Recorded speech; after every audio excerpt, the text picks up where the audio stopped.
Hey guys, this is Nique and Ress, and this is She Wolf Alchemy. So today we're hitting you guys with another questions that nobody asked us, where essentially me and Nique look at different questions from different advice forums from around the web and around the world.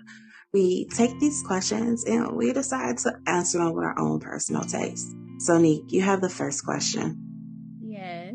So the first question asks, when you break up with someone, how often is it planned for that day? And how often is it something that just is in the back of your mind and it just happens at the time due to the circumstances or something that pushed you over the edge? With me, it's literally something that has been in my mind. It's not one thing that just like, okay, I don't like that, so I'm breaking up with you today. It's never like that. It's something that has been talked about or something has been thought about or something I didn't like. I expressed that I didn't like it and it continues to happen. Or after I say something about something 2 times, I don't want to get to the 3rd time. So by that time, it's in the back of my head, like, you do this again. If I'm feeling unappreciated, it's feeling unappreciated for a extended amount of time. It's a shorter amount of time now than it was in the past. For sure. It isn't anything that I just thought about that day. And I actually planned it too. I planned it like, can we talk? And I like, yeah, when I'm going to do it and everything. It's not nothing like spare of the moment. I don't know. I wonder, do people really do that? Like, I'm not feeling this. We're done. I think a lot of people. First of all, you know I've done that before. Like, yes. Never mind. Yeah. But you probably was thinking about it before. You don't think you were thinking about it at all before? No. So I will say I normally do think about it before as well, but I definitely know one particular person. It was literally something they did right there in that moment where I just was like, I am disgusted with you as a human being. There's no way you're ever touching me again. Mm-hmm. Like I definitely have had that moment. Yeah. Yeah. Matter of fact, the last person I was seriously dating, that's what happened. Like it was an in the moment situation where, like, don't get me wrong, they were already like tipping my nerves. Like the day that I decided to walk away, I did not plan that day to go that way. That's true. I did not plan. That pushed you to that edge too. Yeah. There were some things that occurred, and it's crazy because I don't even think the reason they think we ended, because y'all know I don't like discussing stuff. The way I look at it is like, it don't matter why I'm done. I'm done. I don't need to explain myself to you. It doesn't matter. That's only helping you for real. So for the next person, now we got look. It's literally only helping them for the next person. Look, it really is. But yeah, in that particular situation, though, it really was a moment of like again, things already weren't perfect, but I did not plan to end things that day or that night.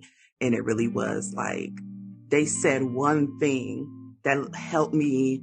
They said one thing that helped me connect the dot to a whole bunch of other things. It was like TV show. You know that meme of like, it's like a woman squinting her eyes and there's like algebra all over. It was like that moment. It was definitely like he said one thing. And I was like, hold on. And I connected a whole bunch of other stuff. And then I was like, hold on. I'm about to go do something real quick. Did what I needed to do. And then was like, yep, I'm good. Like in that moment, I was just like, So I've definitely have done that. But I will agree with you that usually most of the time, I definitely am someone who usually thinks about it beforehand. One, because I don't like back and forth. Like when I'm done, I'm done.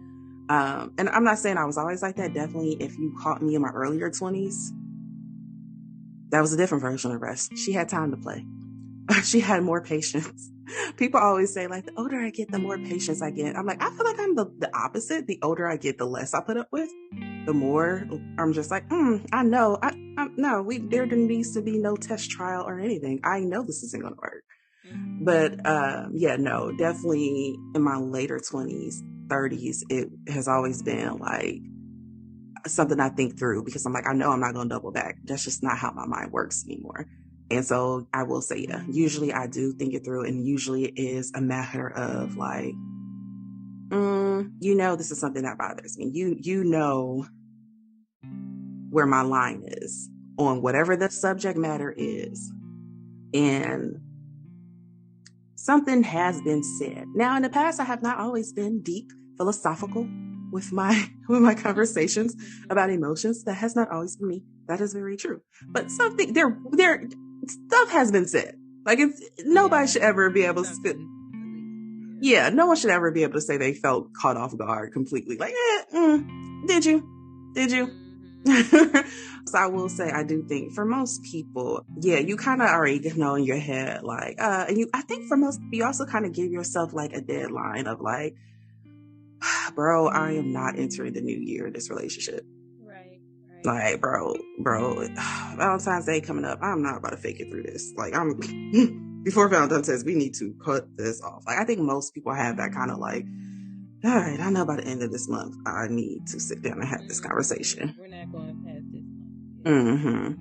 So I do see it both ways, but I do think that is something that most people, you kind of have a moment where you're like, ooh, now how do I do this? Mm-hmm. How do I navigate this?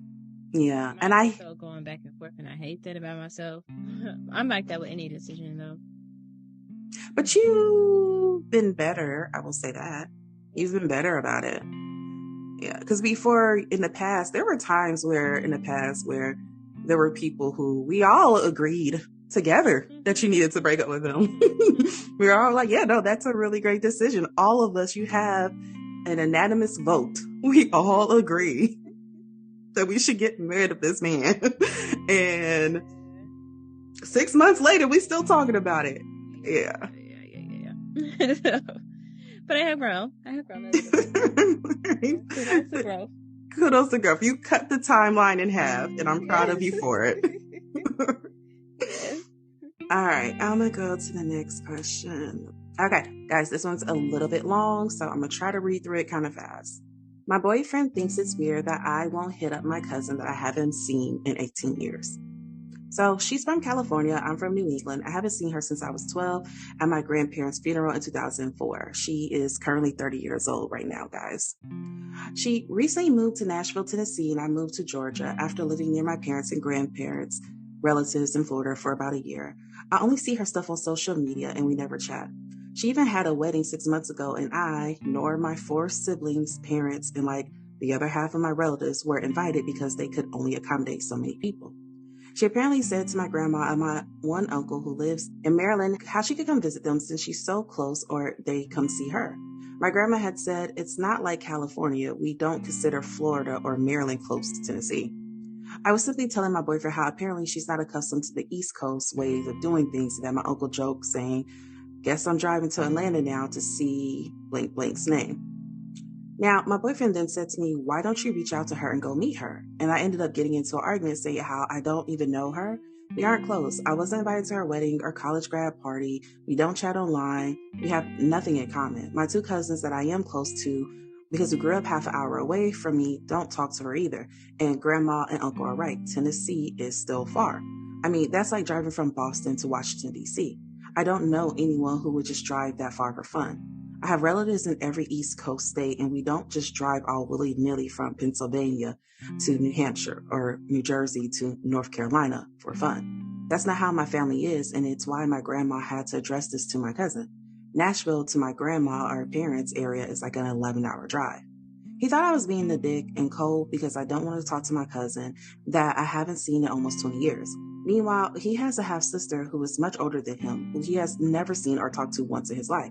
And they live in the same state as him his entire life. Where does he get off judging me? ? So I picked this question because this is a thing also. I feel like I constantly have to explain to folks. And I don't know if it's a Southern thing, because when I was in Ohio, nobody cared. Nobody questioned me. But ever since I moved to Atlanta, like it has been a thing over the last 7 years where people are just like, oh, what do you mean you haven't seen, your cousin or a sibling physically in 3 years? And I'm like, yeah, man, like, like I have a sister who is, one of my sisters is Canadian, and she used to live in Toronto, but she moved to, I don't know. I have no idea. I don't know. But it's higher up in Canada. I need to do better. It's somewhere else in Canada that's far away. One day I'm gonna learn Canada. I feel like I need to. It's right there. I have family there. I need to visit more. But yeah, she's up wherever she is in Canada. And for a long time, I just never visited her because one, she used to be a flight attendant. So she used to travel all the time and I would just meet her where she was. And so that was one thing. But then also she got married. She had kids and so forth. And then I had a child. And so it was just hard getting our schedules together. And I feel like I would explain this to people and people would just be like, I just don't understand how you can go 3 years. I'm like, bro, we chat all the time though. Like we're perfectly fine doing that. Our life, but she's not even chatting with the girl. But I don't know. She was saying so many different places. Is she in Tennessee and the girl's in Atlanta? No, hold on. The girl is in Tennessee. And she is in Georgia. But then the girl also wanted their grandparents to come. And her grandparents are in Maryland and the girl's in Tennessee. I mean, from Tennessee to Georgia, it could happen. That's not that far from each other, but Maryland is not even in the mix. I don't think that's the point, though. I think the point is I don't know this person. Yes, we have the same blood, but I have not spoke to this person in 20 years. This is something my mom does to me all the time. All the time. My mom will come and she'll be like, baby. I'd be like, what? She'd be like, Aunt so-and-so is sick. She's in a hospital. You need to give her a call. And I'd be like, you definitely don't have a sister by that name. Who is this? And she'd be like, Aunt so-and-so. It's technically my second cousin. You remember her. When you were 3 months old, she used to hold you all the time. And I'll just stare blankly. I'm like, okay. And she'd be like, yeah, me and her, that was my buddy in high school. I love her. Anyways, I told her you were going to give her a call. Here's her number. Call her. And I will just stand there and be like, I don't know. You're asking me to call a stranger. Like, I understand this is my family. I do not know this person. I don't know what to talk to them about. I don't know.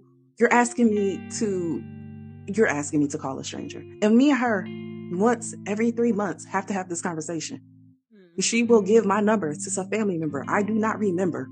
And then tell them I'm going to call them. And I'm just like, I don't know what to say to these folks. Exactly. I think it is a Southern thing, though. Yeah, it's definitely a Southern thing, though. It is. Yeah. It's something my family does, too. But I actually at least talk to them, though. I talk to all my first cousins. Yeah. I think that's the difference. Yeah. I think that's the difference. I think it's different when you actually know them and you're close. But also your family is very, very pre-controversial Cosby family. Yeah. Like your family, y'all have matching t-shirts. Everybody is wearing the same color at the family reunion. There is no fights. Y'all don't have fights at the funeral. Every guy that dates me says that. Yeah. Family is different. You're just different. Okay, so what, sir? Like, are you going to get in the family or not? What is this conversation for? It is very, very Brady Bunch type family. Yeah. Like it's very. So I'm not even going to deny it or anything. Yeah. Yeah, my family, it sounds like a Greek tragedy. I cannot relate to what y'all talking about. Like I don't know. Y'all wearing heels to the funeral? Girl, there's going to be a fight. What is you talking about? Why are you wearing heels? No, we don't do that. No. Yeah. So I think it's different when you have a family that's naturally close. I think that's what makes the difference in this. I don't think it's odd. Yeah. It's the closeness, because if we're talking about distance too, like my uncle lived in Maryland. He came to Georgia every time we had a family thing. So it's just like, it's just if you're close or not. But if you're not close, I don't see no reason. Yeah. I have cousins that I don't talk to at all, but also that was I wouldn't go see them random. But you're also talking about family things. She's saying like the cousins like just make this drive for fun. Like it's not like a graduation. It's not like a family reunion. It's nothing but he would make special. His mom though. That's his mom. That's different. Yeah, grandma. Yeah. And that's not grandma, but it's also not even grandma. She's asking grandma to make that drive. She's not saying I make that drive to you. She's asking her grandma to make an 11-hour drive to her. Yeah. I never asked my grandma to come to Georgia. I mean to Ohio if I'm seeing her. Is because I'm making a trip there. Yeah. So I mean, I think I don't think I agree with that. I feel like boyfriend doesn't understand the difference between family dynamics as well. Like, not everybody grew up in the same type of family, and you kind of have to respect what a person's family dynamic is going into it. And if that's what her family dynamic is, that's what her family dynamic is. Yeah. Nique and me have completely different family dynamics. I think everybody in your family is like married young, stay together, happily ever after, just very cute and wholesome. My family is not wholesome on either side. On either side. Side is more cute and wholesome. Okay. My dad's side. We don't nobody really know the dad's side. Yeah. But my dad's side is Georgia. You clearly know I be there all the time. Yeah, so. This is true. This is true. But anyway, we go on to the next question. Okay. Hi, all. First time poster here. I'll try and keep it short and sharp. My partner had one too many beers and decided to say we don't love each other anymore. When I was obviously upset, angry at this comment, he explained a number of reasons why he doesn't love me anymore, including we never spend time together.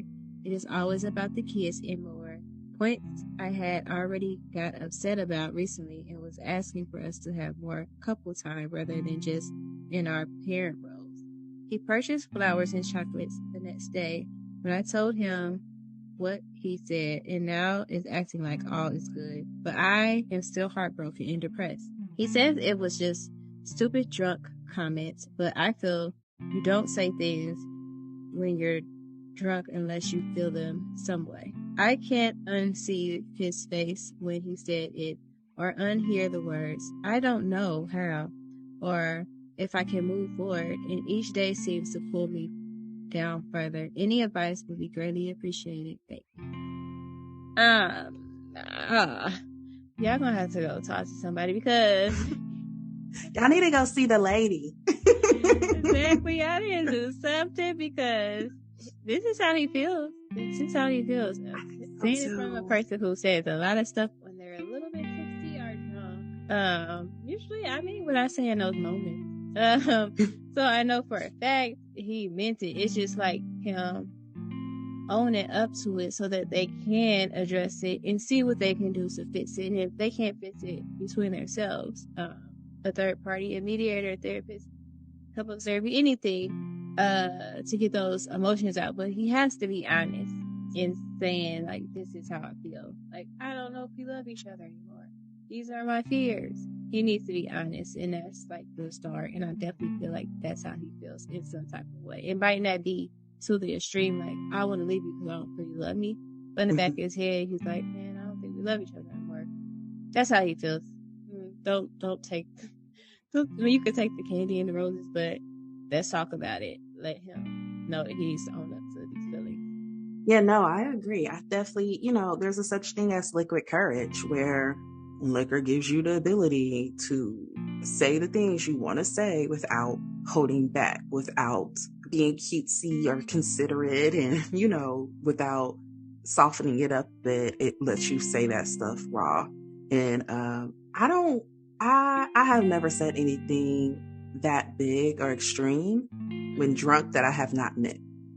Mm-hmm. When things are that big, like, nah, I meant that. Now, I might not have meant to tell you it that time in that way, but that was there. That was always there. So I feel where she's coming from. I feel like, yeah, you have a right to feel sad about it and feel kind of taken aback. You probably weren't expecting to have that conversation. Did not know where that came from. Also, it's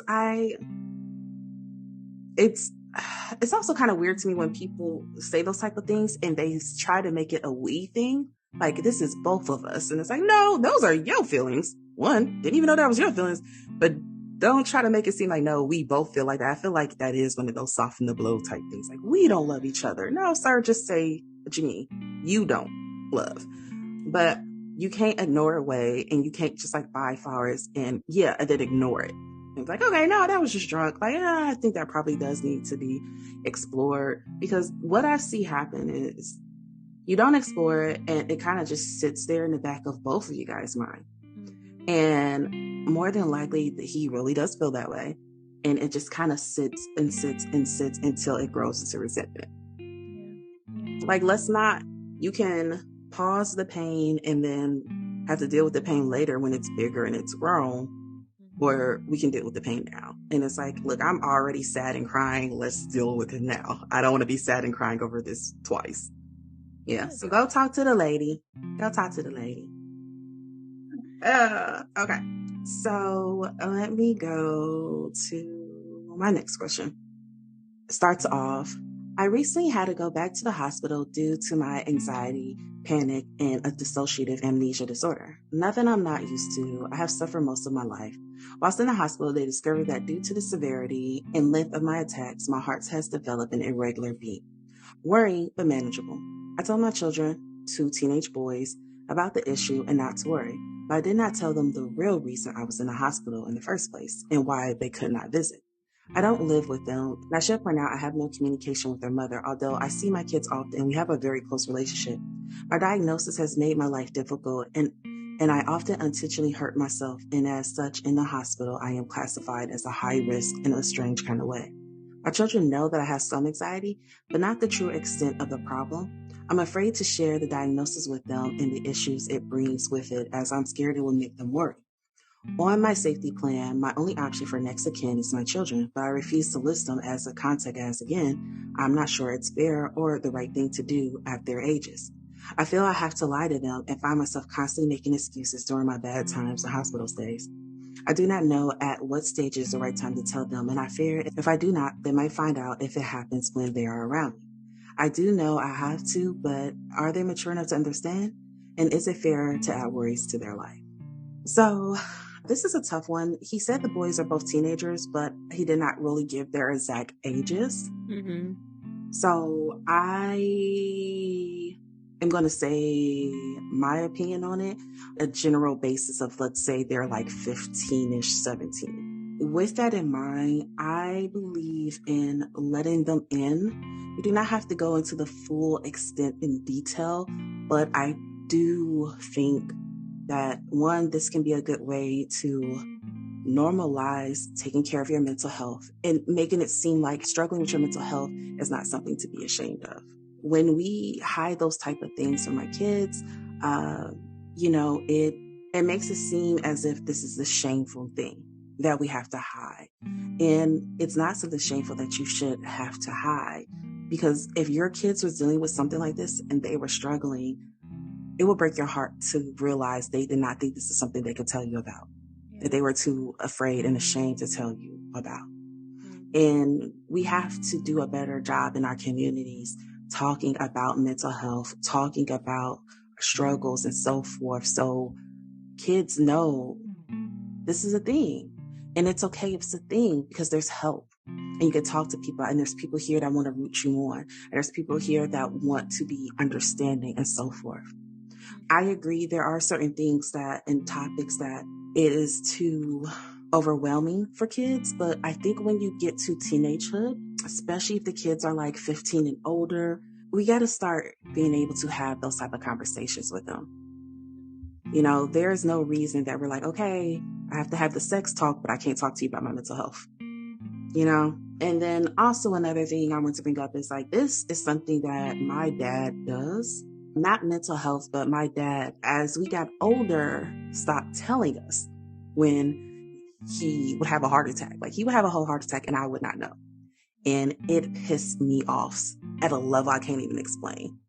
And when it comes to my stepdad, like, I love my stepdad. There's very few things me and him have ever gotten mad at each other about, but this was one of those things that made me really, really mad, because the way I looked at it is, if something happened to you, you took away my opportunity to be there for you. You took away my opportunity to learn about what you were going through and how you can help. And he did the same thing. The last time he went to the hospital, did nobody know. I couldn't reach my dad for like a week. Nobody knew what was going on with him. And by the time I found out, he had been in the hospital for over a week. And his whole thing was, oh, well, I didn't want to worry you. And my whole thing is, when I can't reach you, I'm worried anyway. And me creating my own scenarios about why I can't talk to you is worse than knowing what it actually is. And also, let me tell you, I meet with these kids in therapy sessions all the time. Y'all need to start talking to y'all kids. When y'all don't explain to them what's going on, they build up far worse scenarios in their head when they don't know what's going on. But kids notice when they don't talk to you as much. Kids notice when it feels like you pulled back, that you feel odd. And when you're the adult not saying anything, one, now they kind of have this like distrust. You're creating a distrust, and also they kind of start creating own fantasies in your head. For all you know, your kids in their head might be thinking, oh, ever since mom and dad divorced, he keeps saying he's going to the hospital or whatever. He just be disappearing for weeks at a time. And it's like he started a whole new life without us and blah, blah, blah. Like, we don't know what they're creating in their head, but you're saying like, this is a normal thing, that you're starting to go to the hospital more and more, and you're lying, you're doing this and that. Kids pick up on that. Kids are not as oblivious as we think they are. Kids usually know a lot more of what's going on than you think they do. Y'all keep bringing that man around saying, this is my friend, he going to daddy's house. Like, yeah, and mommy's like 5th boyfriend of the month came by. Like, yeah, we think we been slick about stuff, but these kids be knowing. They be like, okay, I don't know why she keep calling this man her friend. Y'all in the bedroom making animal noises. Okay. They know. They know something else is happening. They might not know exactly, but they pick up on stuff. And I think it's better when we are a little bit more open with them. You don't have to go to the fact of saying I self-harm. I can understand why that might be a difficult conversation to have with them, but maybe to break down, like, I struggle with anxiety, and my anxiety sometimes requires me to be hospitalized. And let me give you the education on anxiety. Let me give you the education on what this looks like. Let me give you the education of how it started for me and what my symptoms were like. And so when you see daddy acting this way, it's because daddy's going through this. And it's okay. If you see me acting strange or whatever, and you're ever wondering, you can ask me, Dad, I'm noticing you are exhibiting this symptom, this symptom, this symptom. And I want to check in with you. Are you okay? Because then that might also open the door for you to be more open instead of like trying. Because one of the things he said is that he was scared that it would happen while he's with them. Yeah. And if they know that's a thing, then it already clears the way of you not have to make up a lie excuse or be worried about a freak out, because they kind of know, okay, dad already kind of warned us ahead of time. This is what this looks like. We know what to do. Now we can be a part of the safety plan. Not as a role to step in and step up and blah, blah, blah, because they're kids and the kids should still be able to be kids in the role. But in order for them to have some feeling of control or something like that, because God forbid something happens to this man and then his kids are left like, why didn't he tell us? I didn't even know this is what was going on in my dad's world. I was sitting here being angry at him for stop coming around as much or for canceling our hiking trip or blah, blah, blah. I had no idea. Now I'm carrying around that guilt because I didn't have the opportunity to even know what was going on in your life. And on top of that, like, it could be a possibility that they can suffer with the exact same thing. And they can be going through stuff and they don't even know why. Because guess what? Dad never told me this. And me knowing what dad did, I can know like, oh, this is familiar. Maybe I can go seek help. I think, maybe this is what I need to do in this situation. Or that worked for dad, maybe, all of that. And it's like keeping it a secret, not helping anybody. It like letting them know it's getting it off of your back. It's making the ear open and it's not scary. I mean, it could be scary opening up, but it's not a secret. Yeah. Yeah, they would be mad that you held that secret on. Ottawa. My sister lives in Ottawa. Sorry. Go ahead. Ottawa, Canada. Okay. Yeah, that means, it's plenty of reasons. It's more benefits to open up with your children on those things than not. I remember my fiance not even telling his close friends when his cancer had came back, or not giving me the full details of what was going on as well. And I understand he was a person that didn't want other people to worry about him, but I personally was like reaching out to friends, like, you should see him. I'm not even telling them. He might not want me to tell. You should reach out to your friend And a lot of people told me I didn't know it was that bad, and I wish I would have known so I could be there for him. Yeah. It just benefits everybody. I understand why you don't want to, because he was. I mean, I really believe that man was my twin flame. Like he literally is just like me, and I understand like some things you don't want to put people don't want people to worry, or you think you can handle it all by yourself, but in family situations, friend situations, especially children's situations, because it's children that get always get that serious. Yeah. And I believe it would have helped all parties. And this man, it would help all parties as well, because it could honestly be something that his children can also go through.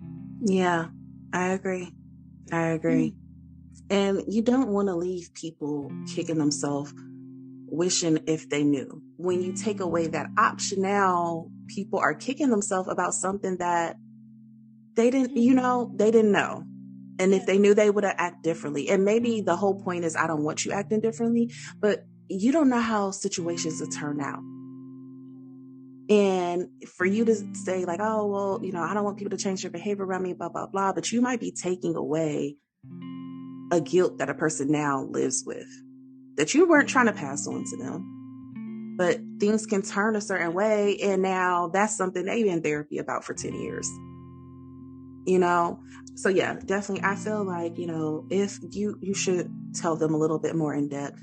We don't know their age range exactly. So how far in depth, might be something you have to figure out with yourself, but at least giving them the education on it, especially if you are concerned that this might be something you can't control one day while they are with you and you're scared of how that might turn out.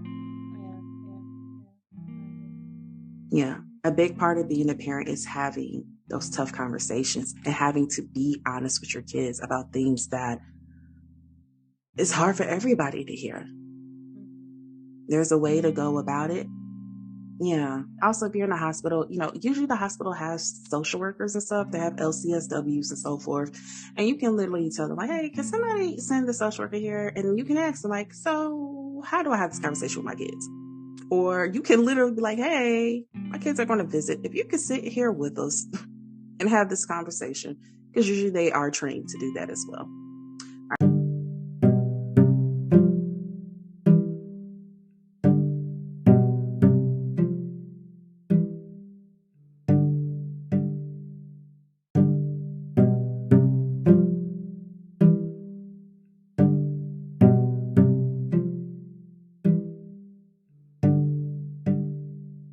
All right, Nick, you got the next one? Yes. Okay. I'm 22 female and currently dating my boyfriend, 25 male. I'm really happy in this relationship. He has been nothing but wonderful, and I don't have a single complaint about him besides this little thing. Although I am dieting and watching what I eat, I am on the bigger side. I'm not morbidly obese, but I definitely am not skinny. He tells me that I am exactly his type and that he loves big girls, but he keeps making jokes and it makes me insecure. His jokes will be as harmless as, I have a thick Latino girlfriend, my life is complete, or people can't handle your thickness. When we had sex, he even made a joke about how he was trying to find a perfect position because I'm so thick.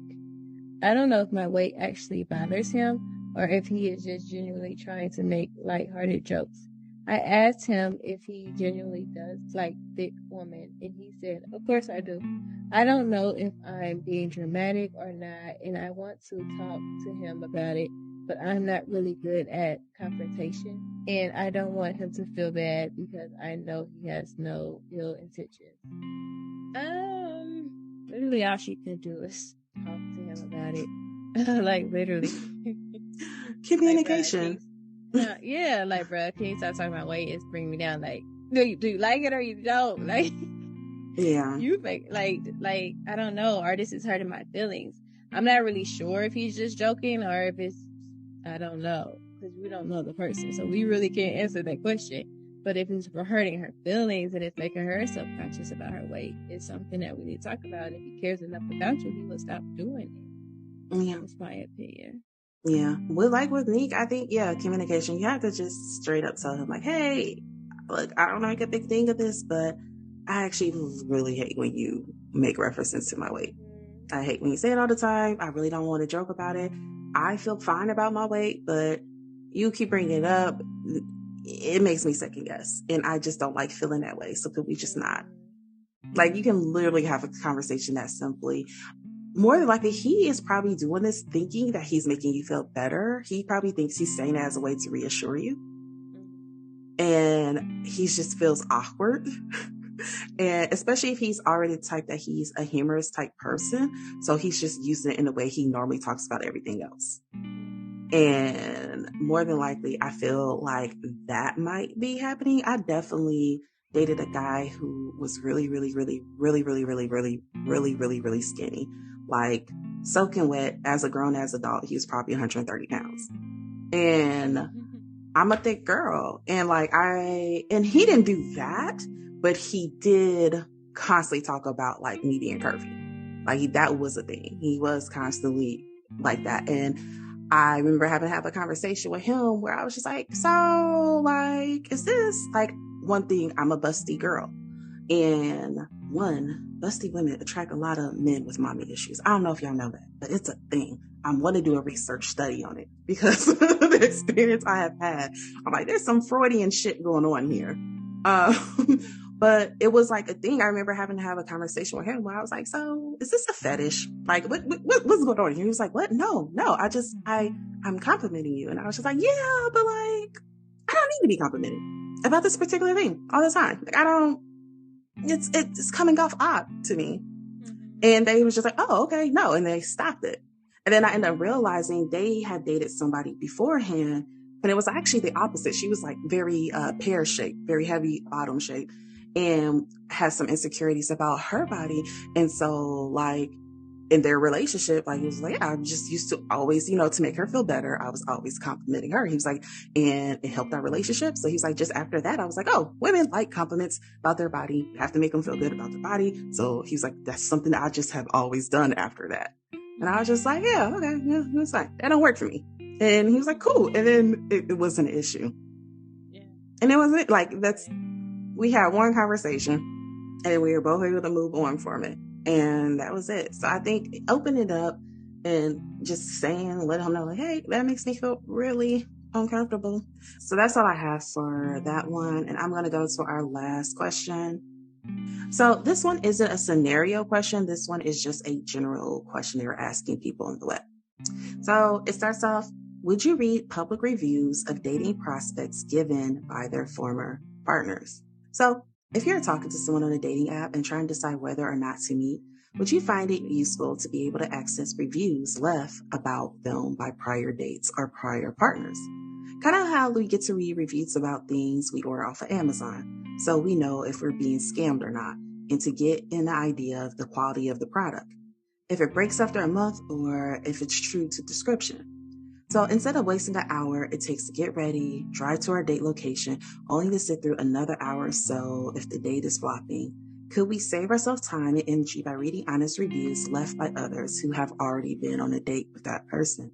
I'm thinking things like, he looked like his picture, even a bit better, but I found out he supports, and then in parentheses they say particular politician, that I despise so much that was a big deal breaker. Otherwise, he was polite and showed up on time. Would you be in favor of such a feature if a dating app were to implement it?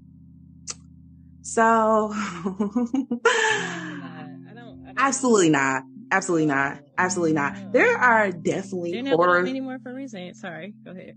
There are definitely horror stories about me out there, and that's not who I am as a person now. Like, sir, different people bring different things out of you. Okay. I should not be punished for what 21-year-old Ress did out here in these streets. Okay. She was on some other stuff. Okay. I don't like it just because I feel like even with Amazon reviews, I feel like we've all ordered something off of Amazon that had a great reviews. And we're like, I don't know why this has 5,000 5 stars. This is a 1-star product. I feel bamboozled. Don't know what everybody else was talking about. Beware. Like, there's always reviews aren't always a surefire thing. And I think it leaves a lot of power for people to abuse it. Yeah. And then it's just like like people just say stuff just because. Like, you could have been the nicest person ever to them, but you just didn't like them. They could just make a whole bunch of BS up, or like you said, some people can bring toxic behaviors out of you, and that just means that person is not for you. Right. But you're not about to bash me, and I'm not a good person. Like, no. I will when they read all the other stuff, because that would be in the back of my head about that. Right.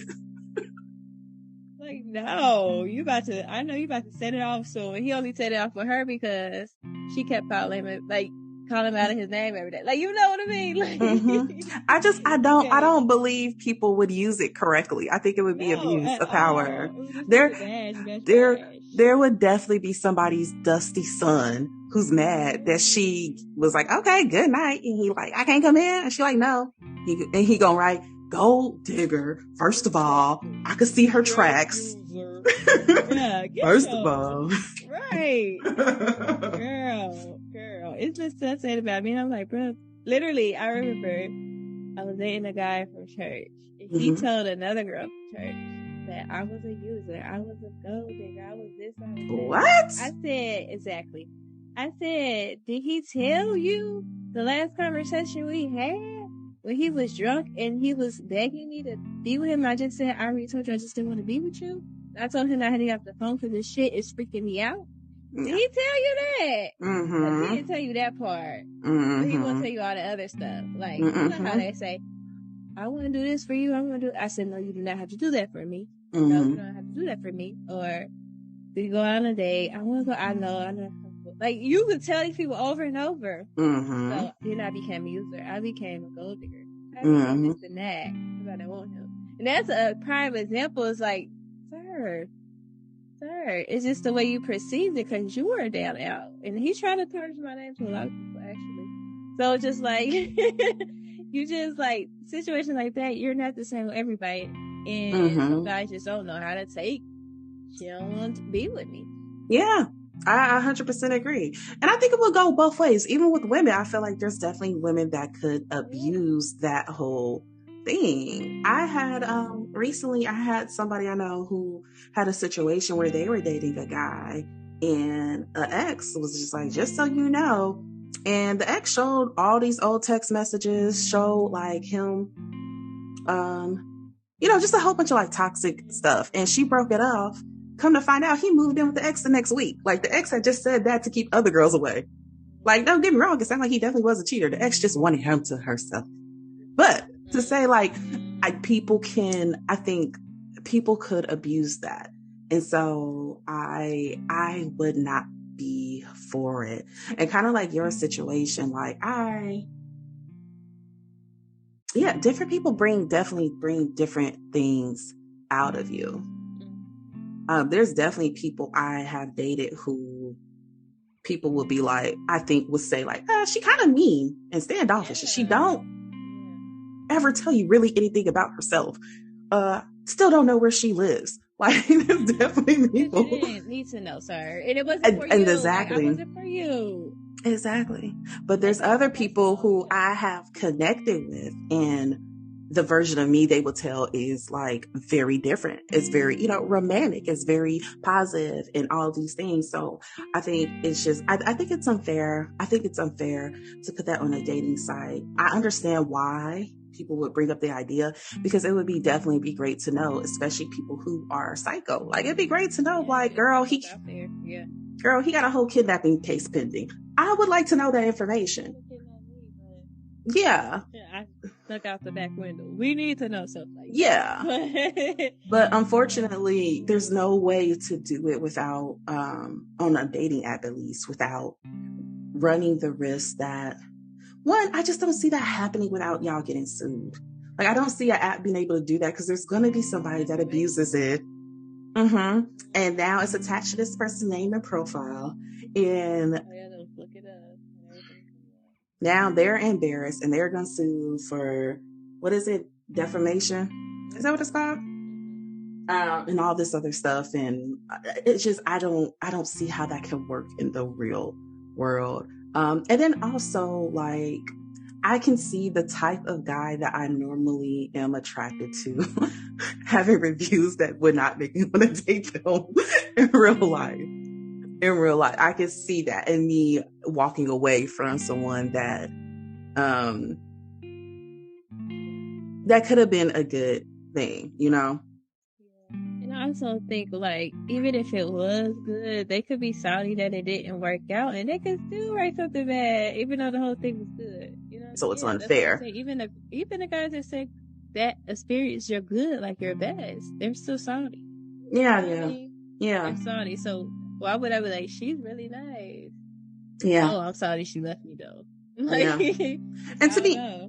to be honest with you, I could not see me actually even writing reviews unless it was like a situation that was dangerous and I want other women to beware. Yeah, I think I could, yeah, I could not see me actually taking the time to be like, no, he's a good dude. We just weren't compatible. Like, I can't, I don't care. Like, if we weren't compatible, I'm going on about my life. Like, if I'm not texting them back, what makes you think I'm gonna come back to the app to leave a review? Yeah, but I agree about the dangerous situation, but there's a lot of those out there. I just don't.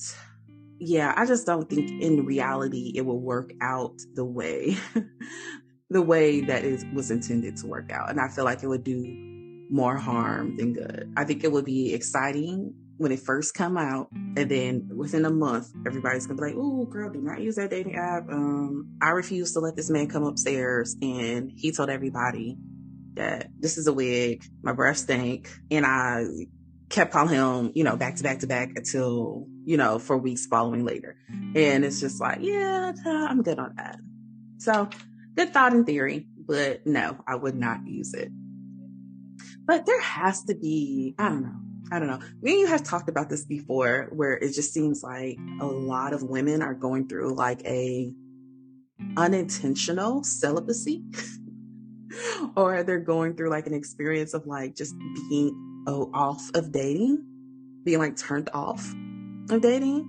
It's like, dang, there has to be a cure to that. There has to be something to.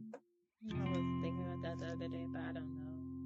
I really think if people could go back to meeting in person, I think the dating app game, I think it's kind of like with celebrities, right? You'll see these celebrities and they have the most gorgeous wife, or somebody, they're like, oh, we're perfect together, blah blah blah, and then they're like, and why can't you be faithful? And it's like something about knowing you have that many options messes with certain people of certain genders particularly, but we're not gonna go there.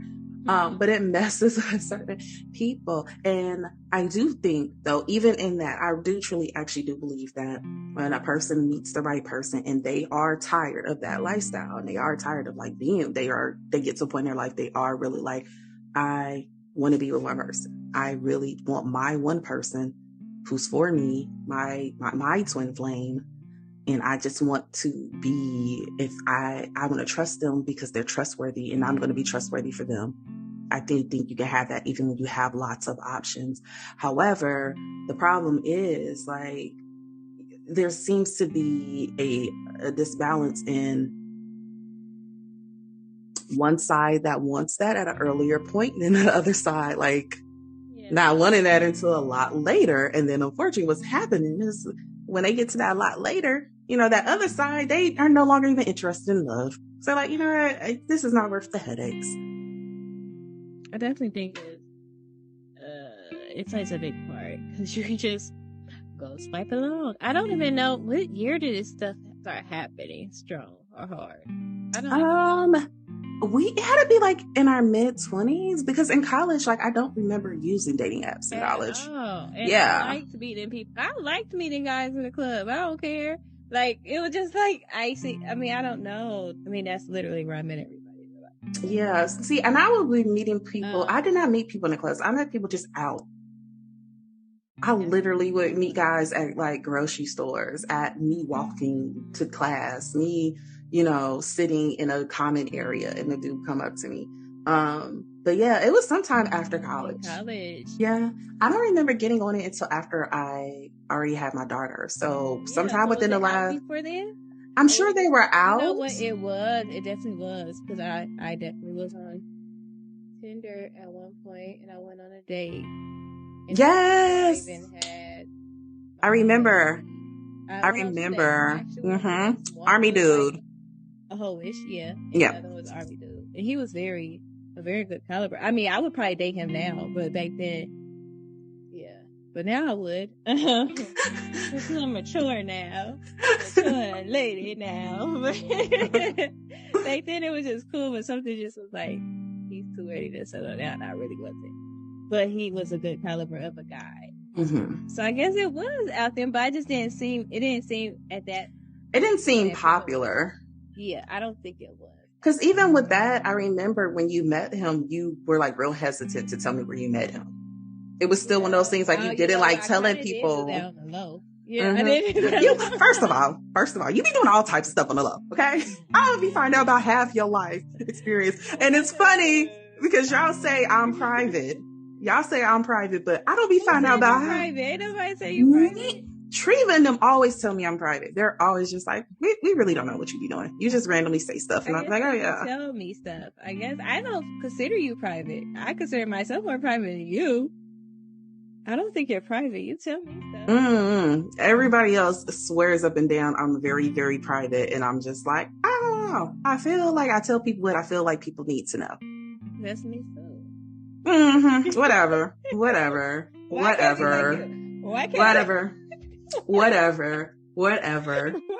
I be like you, sis? Yeah. We're not gonna talk about that on air. We can have this argument once we hit stop and we don't record. Because I got some things to say about that. Oh, whatever. I have some things to say, but because I love you, I'ma spare you on these airlines.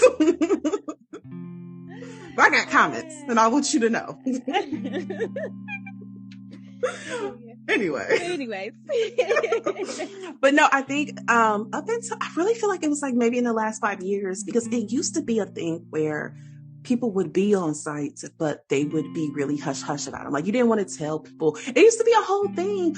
Do you remember there used to be a commercial about one of these sites, one of these dating apps, where the whole app was like they were at a party and they were talking and they were like, how did you two meet? And they were like, oh, it was raining and we got into a cab. And they was trying to say like all this extravagant stuff. Yeah. And then the people next to them, they're like, how did I meet? They're like, oh yeah, blackpeoplemeet.com or whatever the site was. But that used to be a thing where like, even if you met somebody on there, you were embarrassed to say, I met them on an app. I feel like just over the last like 5 years or so, it became normalized to be like, girl, hop on Bundable. Girl, get on Hinge. Get on whatever. Okay. Yeah. Well, we had this conversation where like a lot of these apps because like it used to be a point in time where women were like, Bumble is where you need to go for quality men. But all the little dusties from Tinder figured out that women were no longer participating in their Tinder games, and they done took their dust bowl over to Bumble. And now I'm hearing like other apps that people used to be like, okay, this is where you need to go if you actually are looking for like a real relationship. You want to settle down. You want to like meet your person, stop playing games. But from what these streets are telling me, apparently that's no longer a thing. I don't think so. I don't know. I never really dated anybody off that site or one time, so I really never had luck, or I always just stop when I get a match. So, I don't know. I don't like the dating app situation. I never had much luck with it ever. I really would rather meet somebody in person, but that never happened. I mean, it happened recently. It happened in person, whatever now, but I don't really like on apps. Yeah. At this feel of a person in front of me and see can we vibe like that. I'm not really a small talk type person. I don't know how to make conversations out of nothing. So if you ain't putting an effort in, yeah. And that's going back full circle moment, guys, to why it's awkward talking to a relative you have not seen in 20 years. It's very hard to force conversation. A small talk with someone you don't really know. I just ain't seen him in like 2 years, but we have fun together. It's even hard to start back those conversations. So yeah. Yeah, it is. It's definitely no. I definitely am like, universe, send me my person. I need y'all to send me a dream first and tell me that this is my person. And maybe this is why I keep having those dreams. Guys, I keep having dreams about this same person that I do not actually know. And every morning I wake up and send Nique a 4-minute long voice text like, so this is what happens. And what does this mean? And Nique is just like, I don't know. I don't know, Ress. I don't. They pop up in every dream. I will remember the dream, but I won't really know what it means. See, yeah. So I will recall it if it actually happens. Yes. And you're my memory bank. You are my human USB drive form. I just say stuff to you so I don't have to remember and you can later remind me. Yeah. But at this point, somebody just got to start popping up in dreams. Then the universe got to tell me beforehand, hey, this is your person. Be nice to him when he comes.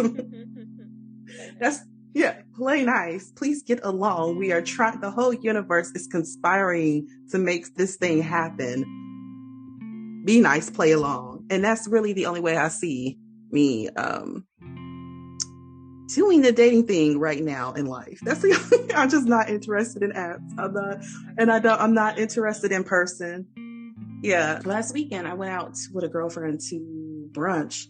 And brunch in Atlanta, I hate it so much. I just want to eat. I just want my alcohol and eat. I don't want you swag surfing with my waffles. Please put my plate down and let me eat. I don't understand why we're two-stepping while we're waiting for the omelet. I want to sit down and eat. But while I was there, yeah, I know you do.